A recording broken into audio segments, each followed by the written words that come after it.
I always knew I wanted to work for CIA. It was a family business. My father signed up almost as soon as it was established in 1947. My mother joined some decades later, and I always knew that's the environment I wanted to work in. I didn't know what I'd be doing, but that's where I wanted to work. I just think you get the most satisfaction out of taking care of the future. And the more senior I got, the more important that became to me. My name is Cynthia Rapp, but I've gone my whole life by the nickname Didi. I grew up in Virginia. I consider myself a Virginian, although I was born in Germany because that's where my parents were serving at the time. And until I moved to Lexington, I had never lived anywhere else. I enjoyed basketball tremendously, of course. I spent some time tutoring student athletes, including the great Kevin Greavy. So the memories I have of the University of Kentucky revolve largely around athletics. You shouldn't be surprised to hear that. I got 2 degrees at University of Kentucky. I completed an undergraduate degree in Russian area studies, and then I continued to do a master's program in geography and graduated in December '76. I had a very demanding history professor who gave me a C on the midterm, a grade I'd never experienced in my life. So I went to talk to him, and the lessons he taught me from that encounter, that is, it's not enough to know what happened, you need to know why it happened, and you need to know the implications going forward for that. He could not have prepared me better for a lifetime supporting policymakers, because that's what they need.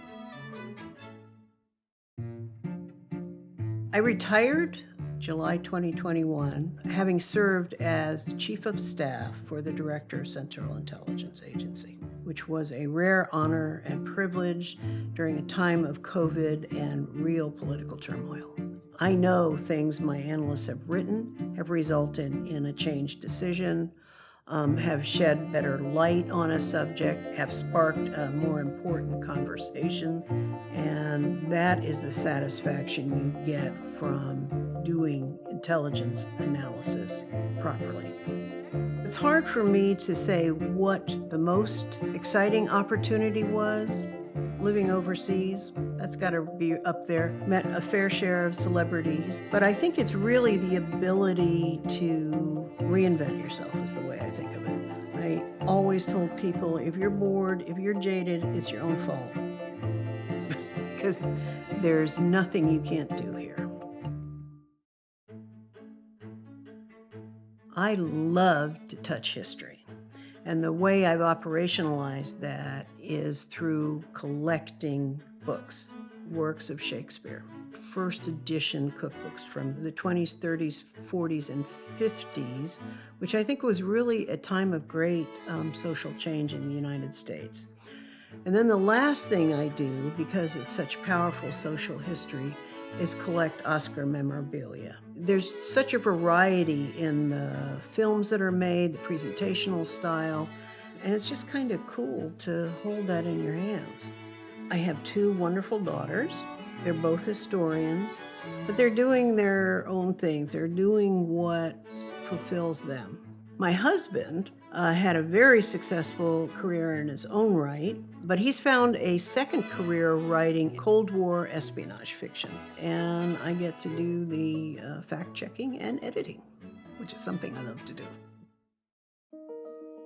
Always do more. Never be someone who just does the task you're assigned, although clearly you have to do that and you have to do it well.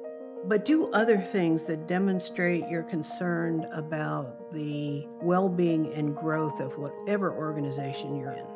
To me, that's what marks a future leader, and I think that's where most will want to be.